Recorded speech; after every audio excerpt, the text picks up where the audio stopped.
อกจากเฮือนน้องบองพี่น้องเนาะก็สิเดินทางไปบ้านน้องซาลีพี่น้องเลยเรียนว่ามาฮอดนี่บอนที่เฮาน่ะมามื้อนั้นพี่น้องเลยแต่ว่าสิซื้อข้าวโพดพี่น้องเนาะก่อนสิเข้าไปหาก็ทักทายสบายดีเด้อสบายดีพ่อแม่พี่น้องหมดสุขสุขคนยินดีต้อนรับ2ประตูชาแนลคือเก่าพี่น้องเนาะก็ว่าสิไปซื้อข้าวโพดไปตอนน้องซาลีพี่น้องเนาะก็มาแต่บ้านน้องบองมากับไอ้บ่าวอนงกำลังเข้าห้องน้ำอยู่ไปสบายดีด้วยสบายดีเด้อ อาจจะมาเอาข้าวโพดทงเท่าไรละคือเก่าเท่าได้20,000บ่จักฟักอันตัวใหญ่นี่7แม่ตาย7ฝักบ่เต็มอันตัวน้อยซับน้อยเอาซองฝักไม่ซองต้นเสาแม่บ่ตัวเอาซองฝักเด้อเอาซองฟักแม่นว่าซองทงซองฝักให้น้องจับก่อนตัวนึงสองฟักเห็นเลยบ่สองทงลงตอนแรกนี่ลูกมานี่ลูกสิไปฮักเอาเอง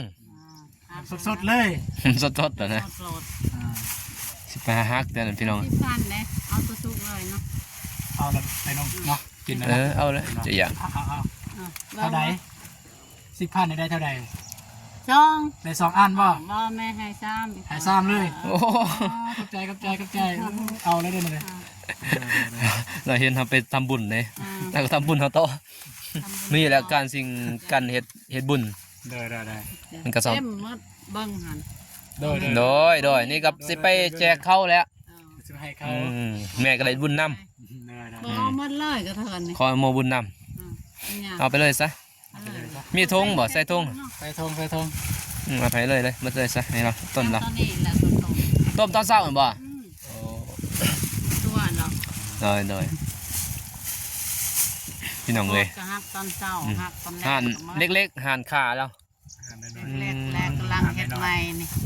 มีเงินทอนหรือบ่เจ้าซั่นเท่าไรบ่เท่าไรเบิ่งมี10,000บ่มีก็เติมให้แม่เลยอย่างยุ่งจ้ะนี่ใช่เมื่อนั้นก็บ่ได้เติมเอาบุญให้แม่เลยโอเคเราก็ได้เลยผมขอบใจหลายเด้อเอาใส่ให้คือว่าใส่แม่เอาคืนสิค่าแถมมื้อนั้นเด้โอเคขอบใจหลายเด้อแม่เด้อยินดีเพื่อจะได้มาหักเองนั่นแหละตอนแรกมาดูแลอีกเด้อ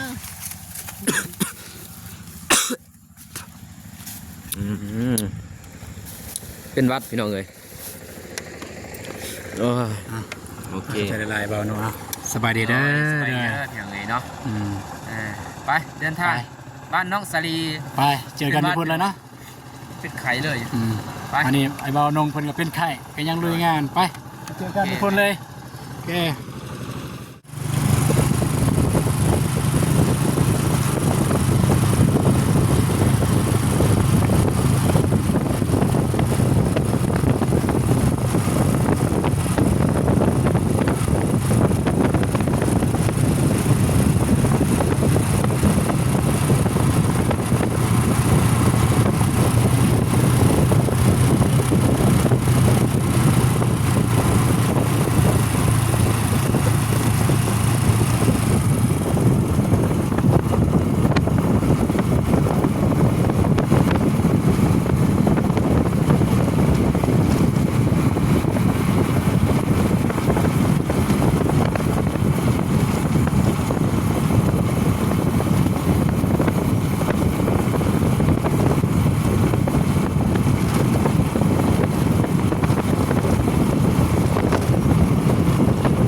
พี่น้องเอ้ย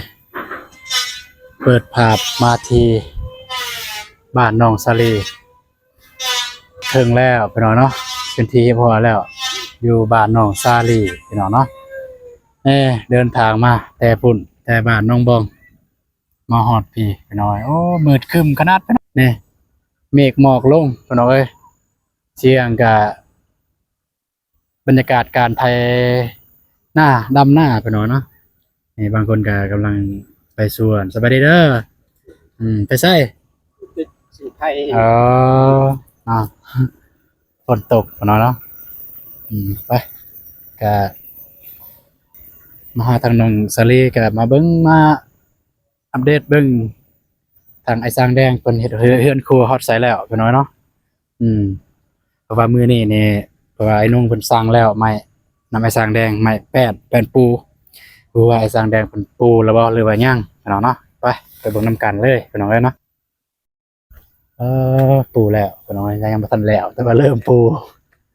นี่ไปหน่อยเนาะปูแล้วแต่ว่ายังบ่ทันได้แล้วปูแล้วบ่ทันได้แล้ว ปูเริ่มปูแล้วแต่ยังบ่ทันได้แล้ว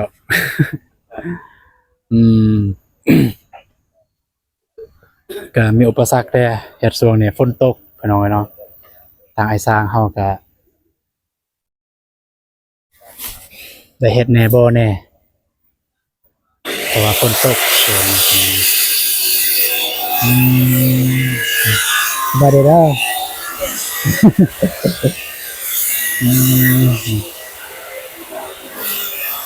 มาไปหาแดง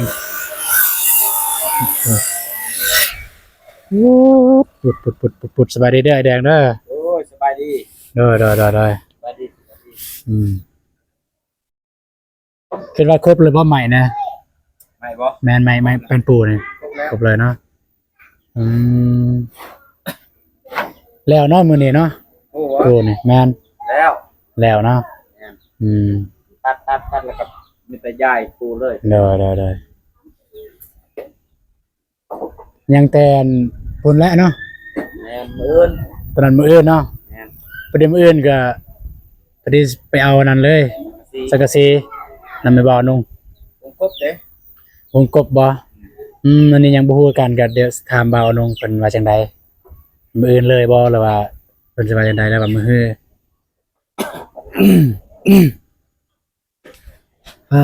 เนาะ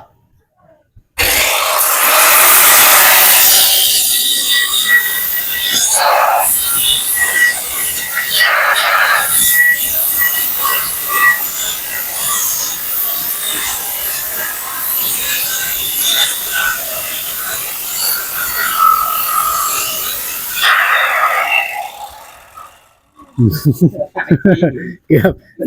เกือบถือกล้องพี่น้องเอ้ย นี่ก็กบคนหนึ่งกบคนหนึ่งปูก็จะว่องไวมาได้เห็นยังบ่สบายดีเด้อสองแม่ลูก สบายดีบ่าวอาตูน เด้อตรงนี้มันบ่แจ้งนะแล้วก็สบายดีทาง FC อยู่ในลาวหรือว่าทางไทยและต่างประเทศก็ขอสวัสดีสบายดีเด้อเบิดสุขสุขคนโดยสบายดีบ่าวตูนโดยสบายดีทุกคนได้ยินนะเสียงอาแดง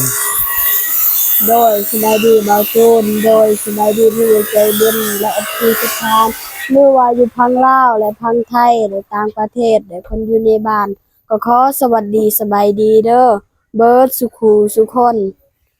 มาได้เห็นยังบ่เด้อ กินข้าวแล้วบ่ กินแล้ว ข้าวเที่ยงได้ โดย โอ้กินไวว่ามื้อนี้จักโมงเลย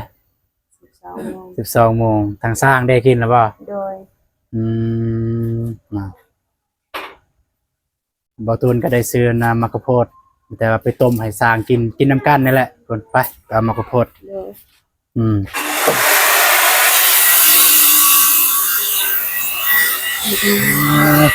เต็มมาซื่อๆบ่มีหยังนี่มะกะโพดมันแค่เลยมันมีตัวบ่ทันสุกแน่ตัวสุกลองเลยตัวสุกนี่ลองเลยลองเบิ่งแซ่บบ่สลีบ่อยากบ่ลองเบิ่ง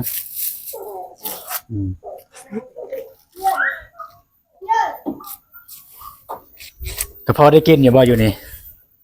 บ่ บ่ได้กินบ่ โดย ยังบ่ทันฮอดยามได้อันนี้เพิ่นเฮ็ดเพิ่นปลูกเพิ่นว่าเพิ่นปลูกแต่เดือน3เพิ่นแม่ไปซื้ออยู่แคมป์ทางกับเบาวนงบ่รู้ว่าเพิ่นต้มในแซ่บหรือบ่แซ่บเพิ่นใส่เกลืออยู่บ่นัวบ่นัวบ่ โดย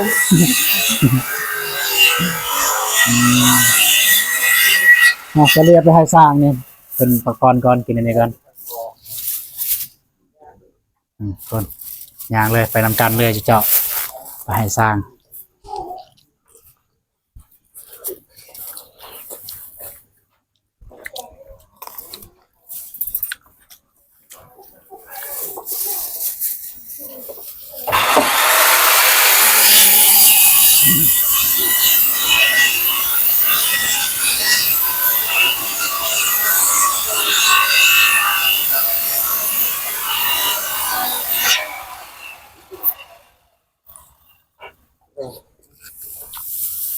ใจขอบใจบ่ตูนขอบใจ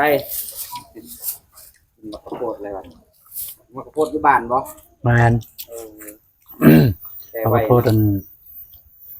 ของกันนะเป็นขายให้กัน อยู่แคมป์ทางเราได้แวะไปซื้ออุดหนูนเพิ่นแม่เท่ารักเท่าแบบนี้ในเบาหนง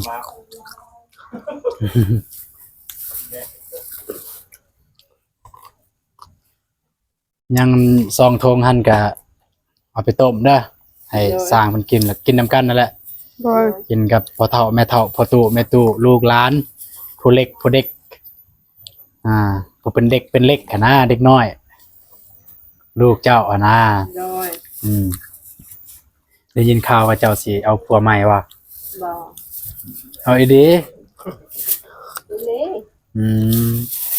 แต่ทางที่ดีเนี่ยก็บ่อยากให้เอานะมันพ่อแหละสำเนีบ่ต้องเอาหลายดอก เอามาก็สิเพิ่มประชากรอีกนี่ต้นเจ้าดอกผู้นี้ให้ผู้นั้นให้กินขนมเด้หน่อยแดงเนาะโบดอกสำหรับเจ้าแต่คันสำหรับเบาตูนเนี่ยคันผู้นี้ให้ผู้นั้นให้โอ้เฮาแล้วผู้ใจห่อนเนาะ ได้ครับ อดบ่ได้เด้ออันนี้ความจริงเด้อแม่นว่าอดบ่ได้เอาใจห่อนเนาะลวกให้เนาะจากผู้นี้แอลขนมผู้นั้นแอลอันเครื่องลิ้น ก็แล้วแต่ว่าดอกกับเบาตูนก็เว้าในมุมมองของเบาตูนเอง แต่ก็แล้วแต่แม่แจ้วดอกเพิ่นคิดว่าอะไรมีความสุข กันเอาพวกมีความสุขมีคนเบิ่งกันแล้วแต่ว่ามันบ่ตูนทำเองได้เด้เห็น FC คอมเมนต์ดอก FC คอมเมนต์ถามในเม่น ว่าจังซั่นจังซี่อ้าว FC นี่ฮู้มาแต่ไสแม่แจ้วสิเอาผัวใหม่ บ่ตูนยังบ่ฮู้ทีมงานก็ยังบ่ฮู้ FC ฮู้ก่อนแล้วเพิ่นหยอกซื้อแต่ว่าเป็นแม่นอยู่เพิ่นหยอกแต่ว่าเป็นคำถามแต่ว่าเฮาก็อยากถามคือกันแล้วบัดนี้เพิ่นถามเนาะอยากถามคือกันเนี่ยแม่นบ่นะเดี๋ยวคนมาเฮาก็อยากฮู้ ยอมทั้งคนกันจะทุกข์นะ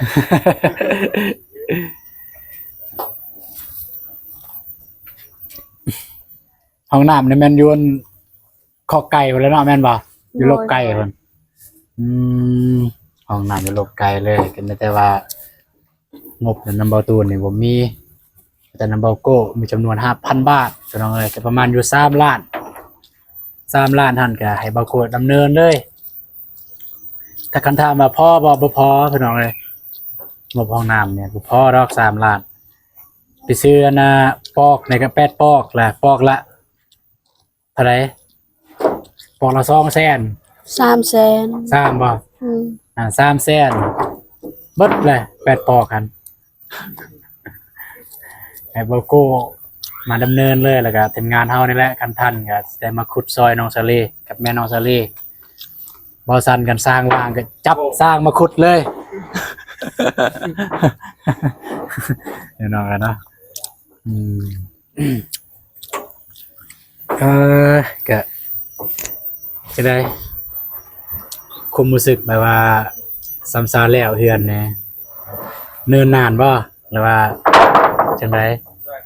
รู้สึกกันนะแบบโอ้ปานใดเนาะสิแล้วอะนะรู้สึกอยู่บ่นั่นน่ะ กับมันเรือ เอามาตรงๆเลย โดยรู้สึกอยู่ รู้สึกว่าปานใดเนาะสิแล้วฝ่าวอยากมาอยู่นี่นะ โดย เพราะว่าเฮือนหลังเก่าเนี่ยเป็นอะไร ก็มีบอลหัวอยู่ มันหัวแบบ นั่นน่ะบ่คิดว่ามันหัวแบบ บ่แม่นนะ โดย น้ำมันหัวหลังคามันหัวน้ำก็เลยย้อยลงมา โดย นั่นน่ะบ่ได้ย้อยใส่บ่อนว่า จะมีอยู่ ก็ยังเก็บบอลเอา เอา ไว้ซาเป็นยังมาต้อง ยามนี่เนี่ยคันนอนยามนี่นอนเหี่ยวเลยมันไปมีไฟพูดนอนเหี่ยวเลย เพราะว่ากันสิว่าน้ำเหี่ยวก็บ่แม่นน้ำฝนเด้เมื่อคืนฝนตกเด้มันย่อยในใส่บอลเนี่ยเหี่ยวเลยคือการลุกเนาะว่าสิลุกกับฝนตก เหี่ยวใส่บอลเลยแล้วก็ว่าโอ้ยมันหัวเด้เนี่ยมันหัวทางนี้ นะ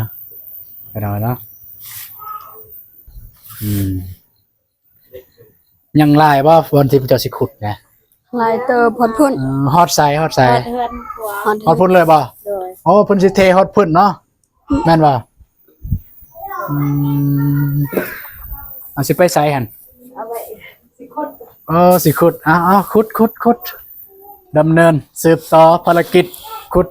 แต่ว่าอย่าลืมมันนะก็พอได้ต้มให้สร้างกินมากระโพดนี่ก็ได้เพิ่นว่าเต็มเนี่ยเพิ่นว่า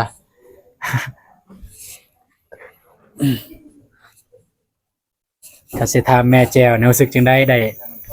สร้างใหม่มาสำหรับสร้างแอร์ในตำนาน ดีใจหลาย ดีใจเนาะ โดย ที่เห็นว่า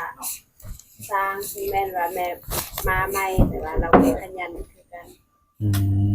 ขยันนั่นแหละ หักบ่ได้เศร้าคือกันก็ดีใจนำ เอาเฮ็ดเวียกซั่น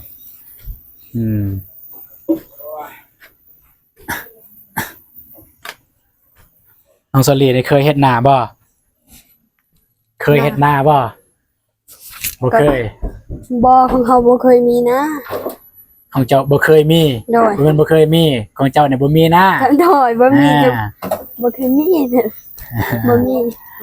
มีแต่ดำซอยเขามี ดำซอย โดย เคยบ่ไปรับจ้างดำนา เคย แต่ว่าซุมื้อเดี๋ยวนี้นี่บ่าวตูนก็อยากแนะนำถ้ามีคนจ้างดำนาคนหนึงไปแต่อย่างว่าสลีไปกับแม่อยู่ โดย คันแม่อยู่กับสลีไปก็พอมีรายได้ดอกในครอบครัวพอได้เสียค่าไฟค่าน้ำดอกโดย เพราะว่าเวียกก็ส่วนหลายก็มีดอกเวียกกันนะที่ราชการเฮือนสิเฮ็ดส่วนหลายก็เป็นเวียกสร้างนั่นแหละเวียกสร้างเฮ็ดเฮือนนั่นแหละคือนึ่งข้าวนึ่งน้ำให้สร้างคนนึ่งก็ได้พี่น้องก็แต่มาเยี่ยมยามคือเก่าเอาไปบอกน้องแล้วเพิ่นตัดคลิปอยู่เทิง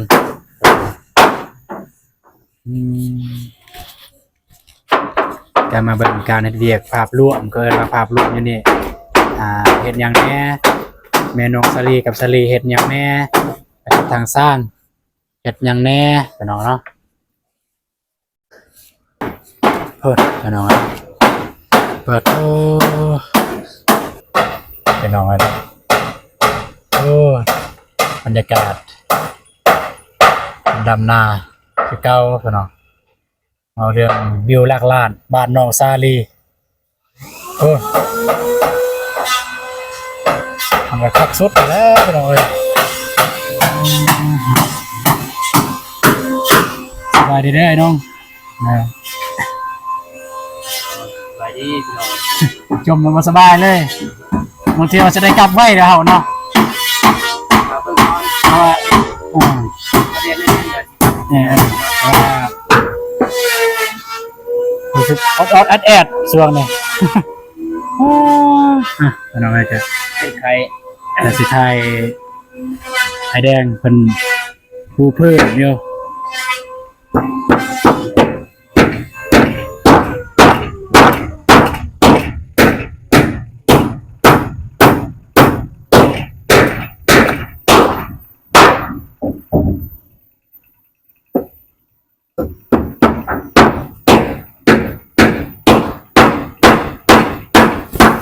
เราไม่อยากแค่ ไม่เนื้อเป็ดนี่มันแข็งได้มั้ย เปื่อย ไม่ยังเนี่ย เปื่อย ไม่เปื่อยแต่บ่ได้เปื่อยเนาะ เปื่อยมันไม่เปื่อยแต่บ่ ไม่ เปื่อย เปื่อยแต่บ่ได้เปื่อยคักสุดเป็นว่าเนาะ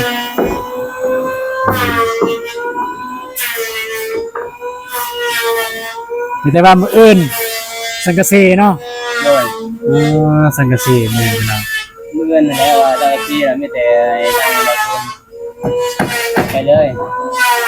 เอารถไปปอกไปบ่ ไปก่อนได้เขาไปก่อนบอก ไปเข้าไปใด ก็สิเขาไปหาเขาก่อนว่าเขาว่ามาส่ง อ่า เขามาส่งก็จะไปแล้วตอกเฮาแล้ว ก็โทรใส่ โดย แต่ว่าอายเข้าไปก่อนแล้วก็พาไปถามเขาบ่มาส่งก็น้องสิไปนำลังเอารถตอกไปนั่น เพราะว่ามันแล้วเด้ทางซึ่งมีแต่ อืม ทางซีมาแล้วเลย ก็บ่ดนได้เฮือนเนี่ยใช้แล้วแล้วเนี่ย บ่ต้องเนาะ มีแต่เบาโก้ก็ได้ดำเนินเลยสำหรับห้องน้ำนะ บอกเพิ่นเลยเพิ่นมา เด้มาแล้วเด้หัน มาแล้ว มาเด้ เป็นมาแล้ว ก็บอกเพิ่นเลย เดี๋ยว ดำเนินเลย อืม มีงบเป็นเลยนะ อืมแล้วก็สิทำในคลิปน้องเนี่ยเลยสิทำไอแดงเลยทึกแล้วว่าเขาไหลไม่เมื่อกี้เนี่ยผมเป็นเพื่อนน้องบอกเป็นน้องFCว่าเขาไหลเองว่าทำสร้าง ประมาณที่ เอาประมาณจะซื้อของเฮากันแบบแน่นอนผมจะทำสร้างแต่ของเฮาเนี่ยมันประมาณ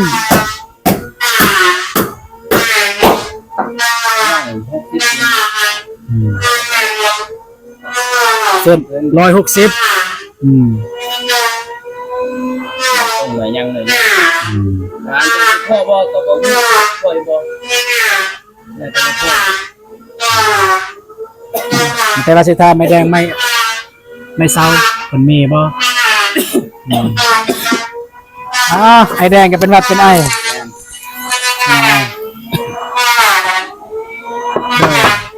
น้องว่าสิทามันนั้น มันบ่คือนะอยู่นี่ แดงมันอยู่เทิงเอาอยู่หลุมดิเป็นยังเอาอยู่เทิงแดงอยู่หลุมเลยน้องว่าสิทามอ้ายไม่เศร้าในนี่บ่น้ำอ้ายไม่เศร้า นี่อยู่ ประมาณจักเม็ด4เม็ดบ่แต่ว่าอยู่เฮือนน้องบองบ่ฮอด4เม็ดน้องบองขนาดน้อยๆบ่ฮอดส่ำนี้นอนลงเนาะบ่ฮอดส่ำนี้ เพราะเราบ่ฮอด4เมตรถ้าว่ามันตัวใดมันฮอด4เมตรเฮ็ดชาวดังเลย ขนาดบ่ เฮาจังบ่ได้ต่อมัน เรียกนี่แหละ เฮ็ดลังคุบ เฮ็ดประตูวีเอา แม่นตัววี ก็ได้คือกันก็บ่ฮอดเฮาก็พอดีเลยพอดีมัน4เมตรมันอยู่ข้างกลางมันเลื่อนเมตรนึงเลยเด้เสาของเพิ่น3เมตร ประมาณ3เม็ดป้ายบ่ประมาณ3เม็ดป้ายผมน้องบองหันประมาณนั้นแหละ เฮาก็ได้ต่อหน่อยนึงต่อชาวดังขึ้น แต่ว่าได้บ่ เรื่อยไม่เองบ่ มันบ่ทันเลื่อยเลยหาเม็ดเลย เพลงเพื่อเลยเนาะ เสาหลังที่จ้อง2ตัว 4เมตรมันมีแล้วอยู่เฮือน นี่แหละ คันว่า เอาใส่ได้ อยากได้แบบว่ามันเผาก็เอา4เมตรคันมันบ่เผาเอาไปเรื่อย แต่สภาพผ้าบ่บ่ผ้าเนาะผ้าบ่น้องบ่ผ้าเพราะว่าถ้ามันไปมันมาก็สิหายแดงคือเก่าอ่ะนะนั่นน่ะ เม็ดก็ได้เอา4เม็ด เสียแมทเนาะ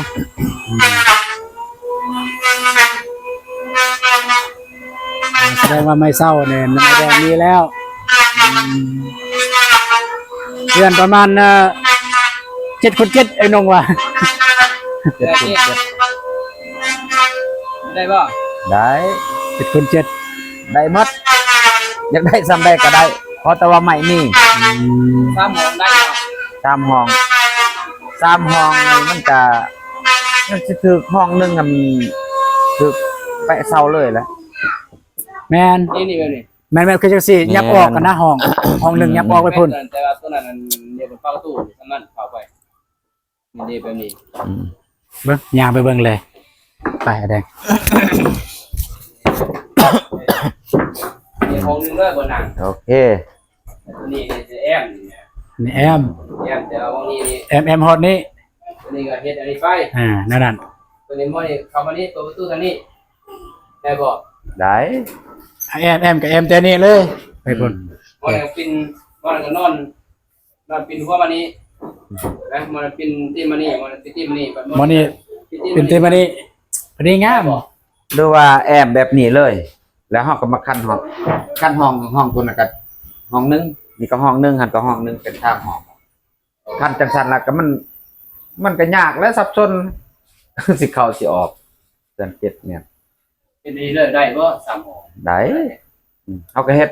เขาก็ประมาณเขาจะได้เอื้อน7 เมตรเขาก็ นอนค่าคือได้บ่ ห้องหนึ่ง คือค่าคือ ได้ค่าคือมันก็เขาก็บ่นอนค่าคือ มันจะเป็นได้สมมุติว่ามีบอลเนี่ยมันเป็นได้นอนได้ เออ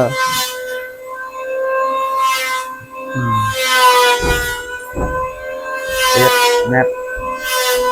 บ่เขาก็เอาจังซี่คือน้องว่าเอาตัวนี้ไปพูดแล้วก็ห้องหนึงนี่ก็สิประมาณนี้เฮาเนี่ยเนาะแต่ว่าประตูนี่ติดเสาเลยของเราอะนะแต่ห้องข้างนี้นี่ก็สิได้3 เมตร3 เมตรก็ใหญ่แล้วนะ 3 เมตรก็ใหญ่แล้วนะเพราะว่าเฮาก็เข้าประตูเข้าไปพุ่นเด้เป็นนั่นน่ะหรือว่าเฮาสมมุติแม่นเมตร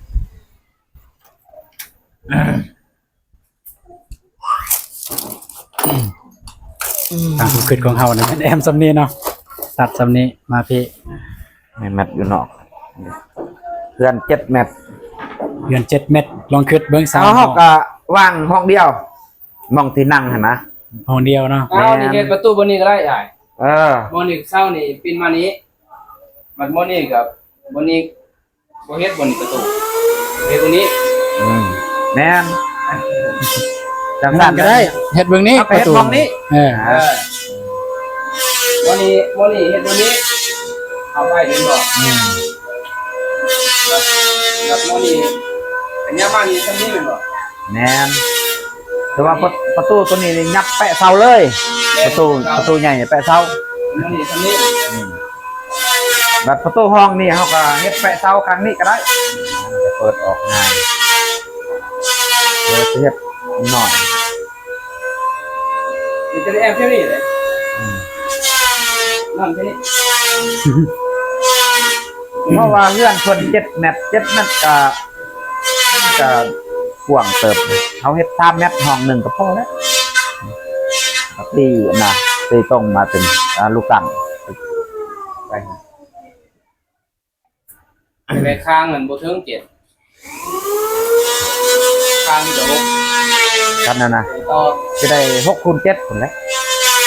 ได้ต่ออีกครั้ง เรื่อง7เล่น รอแล้วฉันต้องดึก5 คูณ 6 ลบ เดิม5 คน 6แม่นว่า 5 คูณ 5 คน 6แต่ว่า เดิม มองเกาะอันห้องหนึงหันอันนั้นหันจะเข้า7คือกันนั่นแหละมองเกาะ 7เลยแล้วก็คนเฮา7ขึ้นอันนี้คือกันนี่ก็7คูณ7อันเด้ 7 คูณ 7พอดีเห็นน้องบองครับถ้ามันไปมันมา7คูณ7 คือเสาตัวนี้เสาตัวนี้ยับมานี่เลยแม่นบ่แม่นบ่ เสร็จกันเลยมันต้องห่านครึ่งเลย อันคือ อ่านเครื่องได้ เสาบ่ได้เสาโซ่ตัวนี้ตัวอยู่นี้แม่นบ่มันนี่ตัวแค่นี้แม่นบ่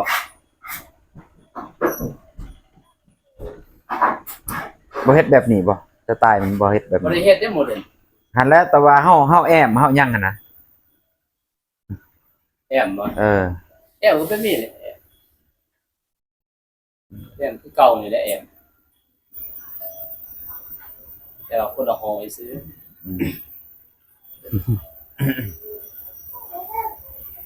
ได้เฮ็ดนะ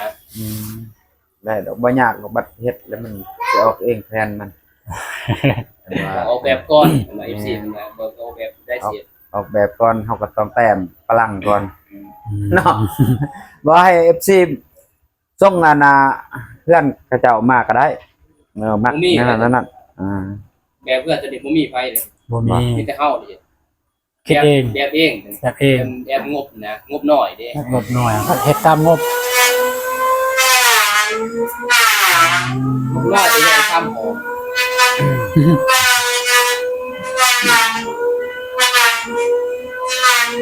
แต่ยับห้องแล้วเนาะยับขนาดห้องมัน เฮาวางเศร้านี่7 เมตรเฮาก็ต้องวางนี่พร้อมกันเศร้าแต่ว่าห้องเฮาอยากได้ขนาดปานใดก็ได้ 2 เมตรเนาะห้องแล้วพอ 2.5 เมตร 2 เมตร 5 2 เมตร 5แบบนี้ง่าย 2 เมตรนี่ก็ได้คือกันนะมันจะแคบ ก็ไม่นานเลยพี่ 2 เมตร 5แล้วการเมื่อกี้นี่ ยินบอกยินแท็ก เรียง เอาตัวนี้ซิแท็กแท็กตัวนึงแท็กลงไปว่าก็แท็กนี่ก็แท็กน้ำ แม่นแบบได้เซ็กออกกันนะ แล้วมันสิกว้างพวกเก่านะ แม่น ต้งอย่างเนี้ยกองเก่า เซ็กมาหนึ่งให้มันงาม แต่7 เมตรมันสิเข้า8 เมตรแล้วขนาดแน่นแล้ววะถ้าเอาออกกับประมาณว่า60หรือ70นี่แหละเห็นไหมทำนายทุกอย่าง 60นี่แหละเอาออกลายมันก็สิโยดเพราะว่า เจ็ดอ่ะมันจะไปแต่50ผมเก็บน้ำซื้อกับ60เนาะคือ70เนาะ70ไม่งาม ปานนั้นแหละ60 พอดีนะไม่ทุกน้องประมาณนะเมื่อกี้น้องประมาณ ไม่ของน้องนะไม่แป้นมีแล้วประมาณ80 80ไป 80ป้าจะว่าไม่ขนาดน้อยไม่เป็นปู ไม่นาสินหา แล้วก็ไม่เซ็ตบ่มีเลยพอดีทางไอ้นงเพิ่นก็ประมาณเรียบร้อยแล้วแต่ว่าบ่ที่เรียบร้อย ประมาณน้องประมาณ160 เซ็นอันนี้ไม่เซ็น ไม่เซียนแต่ว่าสิพ่อบอเรียนบ่พอด พอดีไม่แป้น40ไอ้นงประมาณ เราต่างจังให้คือ ไอ้แดงคิดว่าอะไรข้อว่าสำคัญ คือไล่มันก็เพราะว่าเพื่อนมันหน่อยมันใหญ่อะครับสิไล่ให้เป๊ะก็บ่ได้แล้ว ประมาณเอ้า ไล่มันเรือหน่อยนึงจำว่าเฮาได้อยู่ในหนังตกประมาณนั้นน่ะ ประมาณนั้นแล้วเนาะ แม่น เอาทันไล่ได้ใหม่ แต่ว่าบ่ทันได้ไล่ละเอียดบ่ทันได้ไล่ ทันไล่ใหม่คือแค่แต่ว่าเอาใหม่ตอนได้ที่ไม่คือ18บ่ครับ มันบ่น้อยโพดบ่นี่คือนี่แหละเมื่อคืน แม่นนั่น อื แม่ ม บ่ไม่นั้นไม่นะไม่สิญัว นี่สิยอดสำคัญนี่แหละ เอาซ้ำ นี่ก็48คือกัน ไม่สิญัวเลยทำไมสิญัวบ่ แม่น 18แล้วก็สำนักพอเล็กเนาะ18 แม่นก็บ่แม่นสินักเขาปานใดสังกะสี แต่ว่ามีงบแต่ว่าไอ้ท่านก็เหนื่อยเลย18 แม่น ได้ เราท่านก็ถ้ามันแล้วจะปุ๊บกันบ่มีงานสมมุติมีเนี่ยเพิ่นอยากซอยปึ๊บเอาสิฝากงบไปซื้อบ่ได้ แม่นมันคือ เป็นซื้อเลยจะทำระบบร่างกายการสร้างหยัง นี่เพราะว่าจะเอานำให้น้องชายไปปาดเพิ่นก็ถามอยู่อยากได้เงินในช่วงนี้เพิ่นก็บ่มี เลย ให้เพิ่นไปปาดจะได้มันอันนั้น เบิ่งก่อนเพราะว่าทางเบาตูนได้แจ้งไป ได้แจ้งเลยแต่ว่าบ่ฮู้ว่าเพิ่นสิว่าจังได๋นี่ยังบ่ทันฮู้แต่มันถามซื่อๆแล้วก็มาปรึกษาทางไอ้แดงว่าเฮือนขนาดเท่านั้นมันได้ตื่มใหม่เท่าใดก็คร่าวๆแล้วสำนั้นเนาะ เพราะว่ามันนี่80นี่จะพอบ่ 80แผ่นบ่ เลย แผ่นผู้บ่ เลย แต่ว่าขนาดน้อย พออยู่ดอกอันขนาดน้อยนี่บ่อยากพอแล้วเราต้องคันว่าใหม่คืออายเอามาใหม่หน้าเศร้าเลยเสมอเลย คันซ้ํของอ้ายคักอยู่เนาะสำนั้น นี่นะสำนาตัวนี้ แม่นสำนาตัวนี้นี่ประมาณสำนี้ มาจากสิไลกันหน้าหน่อยหน้าใหญ่คือจังสี่